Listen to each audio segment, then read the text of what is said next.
Halo, Assalamualaikum warahmatullahi wabarakatuh. Ketemu lagi dengan saya, Kak Aisyah DAD, dalam acara Bahasoan PAS. Bahas soal persiapan PAS.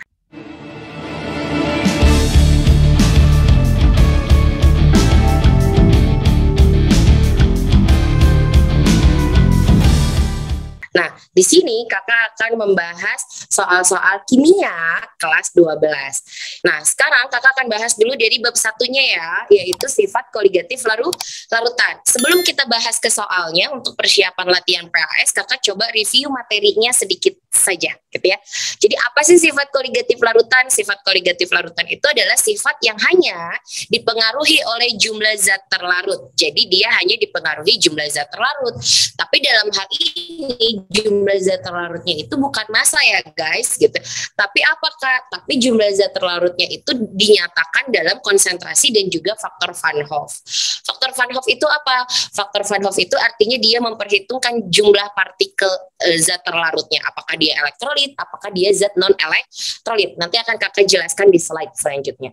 Nah, sifat-sifat larutan yang dipengaruhi oleh jumlah zat terlarut ternyata ada empat sifat gitu ya. Ada titik didih, ada titik beku, ada tekanan uap, dan ada juga tekanan osmosis. Cuma untuk bisa membahas tentang perubahan dari sifat fisiknya tersebut, kita harus tahu dulu gimana cara menghitung konsentrasi, karena ternyata konsentrasi itu bisa dinyatakan dalam beberapa satuan, diantaranya yaitu ada persen massa atau volume. Kedua itu ada molaritas, ketiga ada molalitas, keempat ada fraksi mol. Apa itu persen massa? Persen massa itu berarti dia menyatakan jumlah zat terlarutnya dalam suatu larutan. Kenapa Kak? Karena yang namanya larutan itu dia artinya terdiri dari zat terlarut dan juga jadi terdiri dari pelarut. Nah, zat terlarutnya apa? Contoh misalkan kakak melarutkan gula di dalam air, berarti gulanya itu adalah zat terlarut, airnya itu adalah pelarutnya. Rumusnya gimana? Berarti massa zat terlarut dibagi massa larutan dikali dengan 100%. Kalau kita ingin mencarinya persen volume, berarti ya tinggal merubah satuan massa ini dengan volume zat terlarut dengan massa volume larutan maksudnya, dikali dengan 100%. Konsentrasi yang kedua itu adalah molaritas gitu ya. Molaritas itu apa? Molaritas itu artinya adalah jumlah zat terlarut dalam 1 liter larutan. Ingat ya, dalam 1 liter larutan. Makanya satuannya adalah volume. Jadi mol dibagi dengan volumenya. Molnya itu bisa juga kita ubah pakai rumus gram terlarut dibagi mR dikali 1000 per mililiter. Tapi bisa juga kita menggunakan rumus molaritas, yaitu dengan rumus persen dikali 10 dikali massa jenis dibagi mR. Kapan kita pakai rumus yang mana Kak? Tergantung dari soal yang diketahui. Nanti kakak akan ada contoh-contoh soalnya gitu ya. Berikutnya adalah molalitas. Molalitas itu apa? Molalitas itu sama jumlah zat terlarut, hanya bedanya adalah bukan dalam 1 liter larutan, tapi dia dalam 1 kilogram pelarut. Artinya hanya dalam airnya saja. Bedanya larutan sama pelarut apa Kak? Kalau misalkan larutan berarti zat terlarutnya ditambahkan gitu ya. Kenapa? Karena larutan terdiri dari terlarut dan pelarut. Kalau pelarut ya airnya saja gitu. Makanya di sini gram terlarut per mR dikali 1000 per gram pelarut. Nah, berikutnya itu konsentrasi yang keempat adalah fraksi mol. Fraksi itu apa Kak? Fraksi itu artinya adalah bagian, jadi bagian dari mol dalam suatu larutan. Nah, karena dalam larutan itu dia ada terlarut dan ada pelarut, maka kita akan mencari fraksi mol pelarut dan juga fraksi mol terlarut. Caranya gimana? Kuncinya yang ditanya posisinya di atas, guys. Jadi kalau yang ditanya fraksi pelarut, maka yang di atasnya itu adalah mol pelarut dibagi dengan mol larutannya. Mol larutan dapat dari mana? Dari mol pelarut ditambah dengan mol terlarut. Begitu pula kalau kita mencari fraksi mol terlarut, berarti yang ditanya posisi di atas. Jadi mol terlarut dibagi dengan mol larutannya, gitu ya.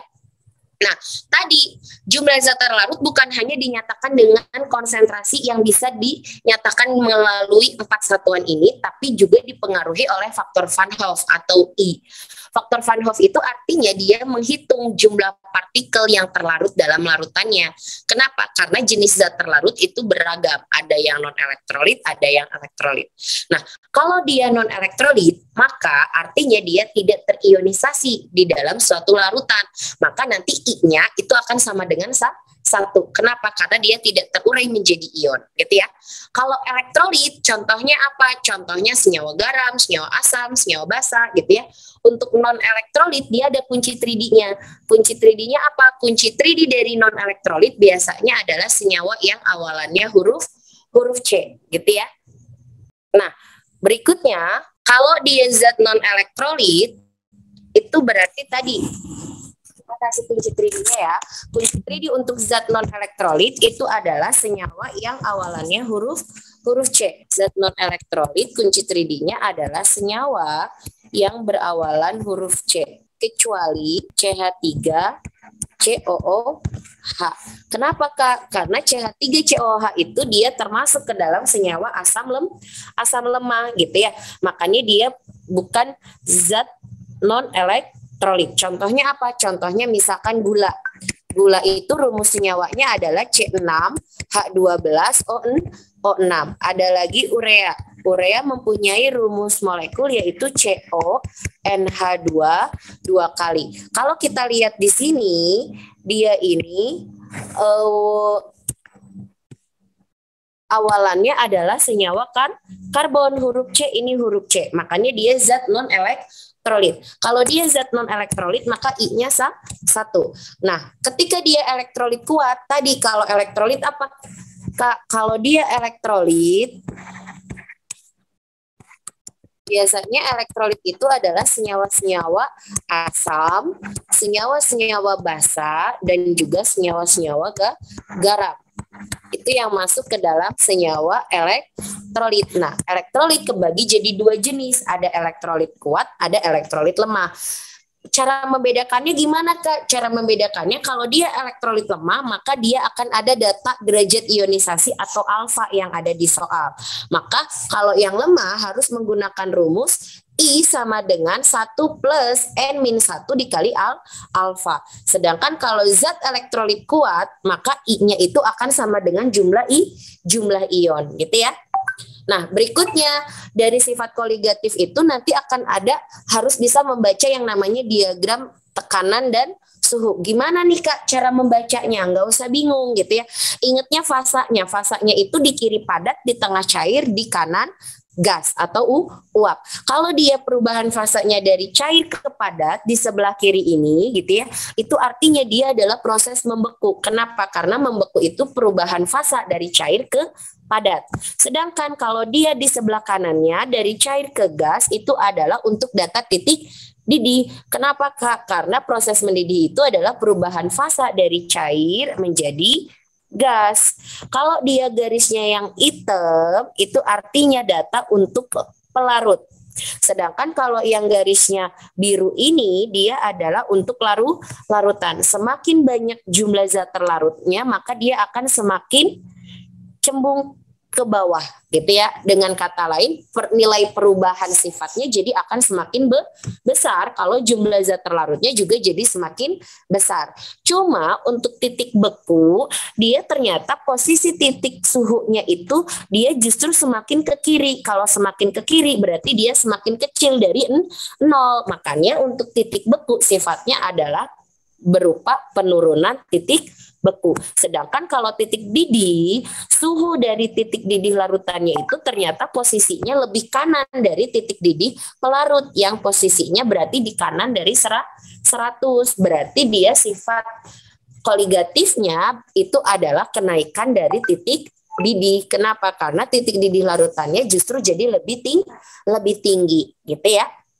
Nah, untuk mencari titik didih dan titik beku larutan, kita bisa menggunakan rumus mencari delta TB atau delta TF-nya dulu. Delta TB itu berarti adalah kenaikan titik didih. Rumusnya apa? Delta TB sama dengan KB dikali molalitas gitu ya. Kalau delta TF berarti rumusnya KF dikali molalitas. Molalitas tadi rumusnya pakai yang mol per 1 kg pelarut. Karena titik didih itu sifatnya kenaikan, maka untuk mencari nilai perubahan titik didihnya kita menggunakan rumus titik didih larutan dikurangi dengan titik didih pelarutnya gitu ya. Kenapa? Karena yang lebih besarnya larutan. Berbeda dengan titik beku. Kalau titik beku dia sifatnya penurunan tadi. Kenapa? Karena suhunya jadi di sebelah kiri dari titik beku pelarut. Makanya rumusnya bukan titik beku larutan dikurangi pelarut, tapi titik beku pelarut dikurangi titik beku larutan. Karena yang lebih besarnya adalah pelarut. Sifat yang ketiga itu adalah tekanan uap. Tekanan uap itu bisa dilihat dari sini.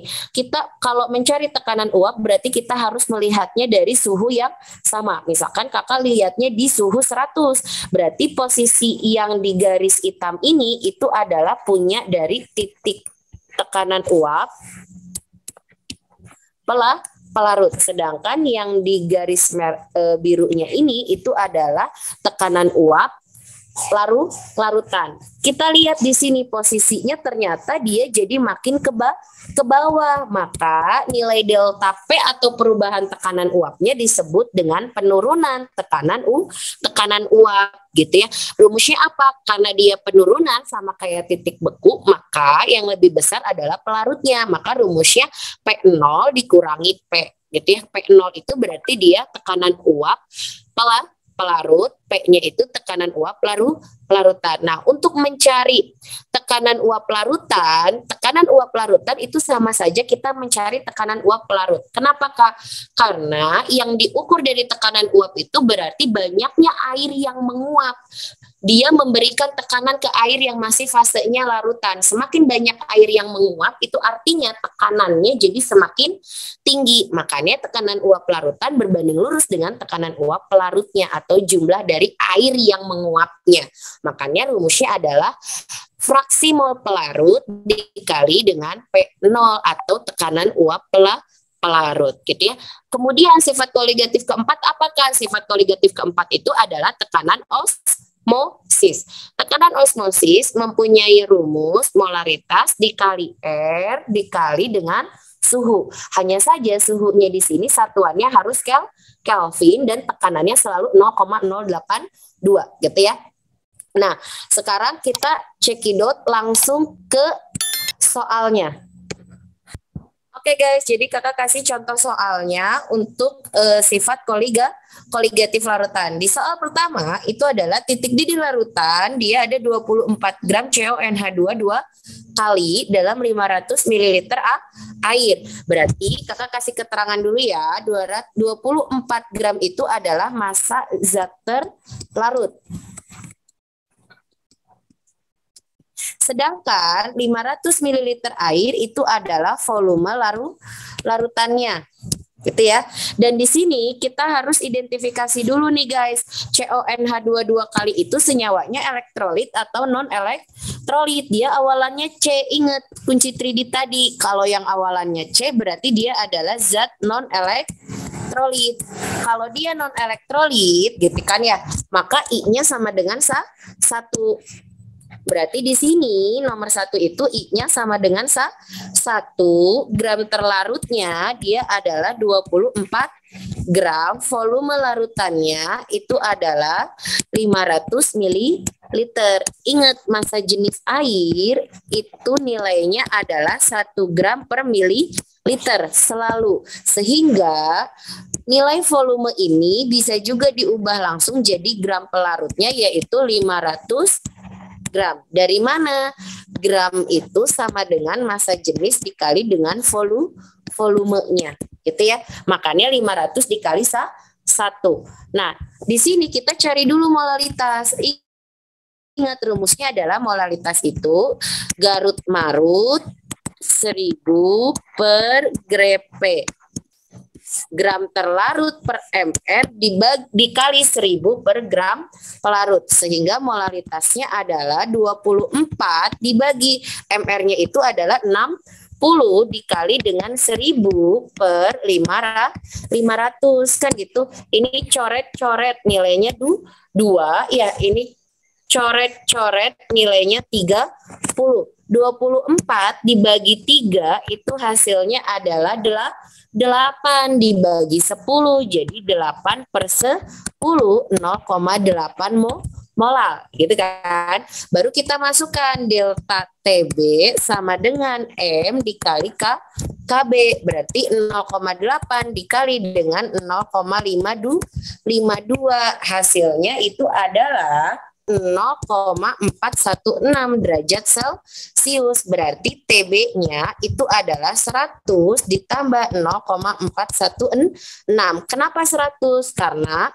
titik didih air itu selalu ada di 100 derajat Celcius. Jadi jawabannya 100,416 derajat Celcius, yaitu yang C.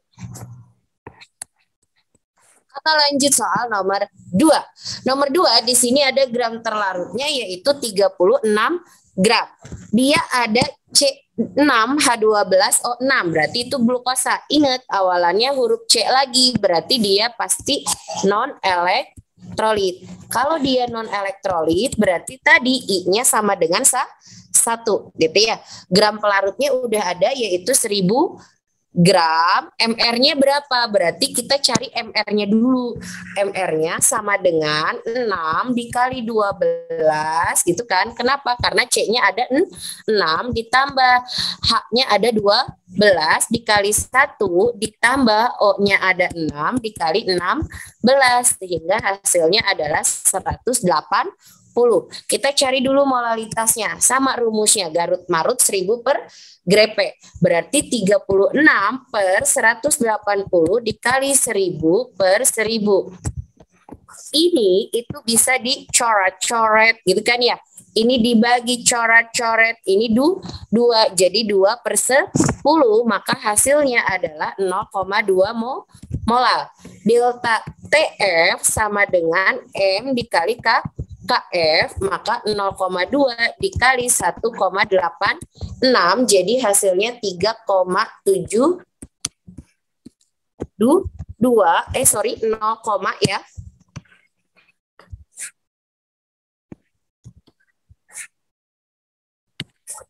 0,372 derajat Celcius. Karena dia titik beku larutan, berarti itu yang ditanya bukan delta TF, tapi TF. Jadi 0 dikurangi 0,372. Jadi hasilnya negatif 0,372 derajat Celcius. Jadi jawabannya adalah yang E. Udah dipahami kan ya guys? Ini baru yang titik didih dan titik beku. Sekarang gimana contoh soal selanjutnya? Tentang sifat air, ternyata titik didihnya naik menjadi 100,052 derajat Celcius. Berarti untuk nomor 3 kita cari apanya dulu Kak? Kita cari dulu nilai delta TB-nya. Berarti delta TB sama dengan 100,052 dikurangi 100. Jadi hasilnya 0,052 derajat Celcius. Kan gitu ya. Kita cari dulu molalitasnya. Berarti 40 dibagi, ini MR-nya nggak ada. Berarti molalitas yang justru dicari ya guys. Sorry. Berarti delta TB sama dengan M dikali KB. Dia non-elektrolit. Berarti udah jelas. I-nya itu sama dengan 1. Berarti masukkan 0,052 sama dengan molalitas dikali 0,52. Jadi molalitas sama dengan 0,052 dibagi 0,52. Jadi jawabannya 1 per 10 yaitu 0,1. Kita cari nilai MR-nya. Berarti molalitas sama dengan gram per M pelarut. Berarti 0,1 sama dengan 40 dibagi MR dikali 1000 per 2000. Coret-coret. Kan gitu ya. Ini coret-coret lagi guys. Ini jadi 20 ya. Sehingga nanti nilai MR-nya sama dengan 20 dibagi 0,1. Jadi hasilnya itu adalah 200. Jawabannya yang E. Jadi kalau nanti next yang ditanya bukan titik didih atau titik beku, yang ditanya misalkan MR atau massa, berarti nggak usah pusing. Kuncinya apa? Cari dulu nilai molalitasnya. Gitu ya guys. Oke guys, kita lanjut soal nomor 4 ya. Soal nomor 4 di sini dia ada glukosa 18%. Itu artinya apa Kak? Artinya adalah dia terdiri dari glukosanya 18 gram. Sisanya itu adalah air. Berarti sisa airnya berapa? Sisa airnya itu adalah 82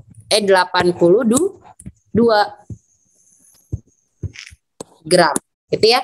Nah, berikutnya di sini dia ada keterangan lagi yaitu P0-nya adalah 24 mm Hg, sedangkan yang ditanya itu adalah nilai tekanan uap larutan. Berarti rumusnya gimana?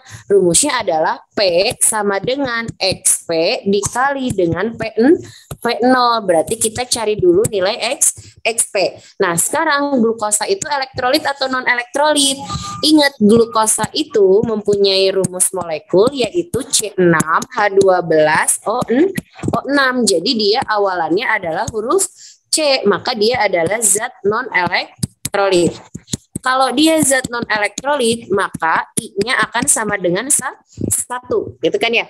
Berarti kita masukkan aja langsung, kita cari XP-nya. XP sama dengan mol pelarut dibagi mol terlarut tambah mol pelarut. Kita cari dulu mol pelarut. Berarti mol pelarutnya sama dengan 82 dibagi dengan 18. Kenapa Kak? Karena air itu MR-nya 1 kali 2 ditambah 16. Jadi hasilnya 16. Kalau glukosa itu kayak yang tadi C6H12O6 sehingga MR glukosanya itu adalah 180, gitu ya. Kita cari juga di sini mol terlarut yaitu 18 dibagi 180, jadi hasilnya 0,1 mol.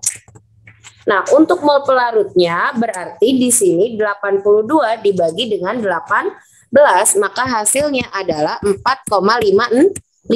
Kita cari dulu XP-nya. Berarti 4,56 dibagi 4,66. Jadi hasilnya 0, pasti 9 sekian gitu ya. 4,56 dibagi dengan 4,66 itu adalah 0,98. Kita masukkan di sini 0,98 itu dikali dengan tekanan uap airnya adalah 24. Jadi jawabannya adalah 23,52. Nah, yang mendekati siapa nih? Yang mendekati adalah yang Kenapa bisa berbeda gitu Kak? Karena kita pakai pembulatan gitu ya. Kita lanjut yang berikutnya yaitu soal yang nomor 5. Soal nomor 5 di sini ada urea 3 molar isotonis. Apa itu isotonis Kak?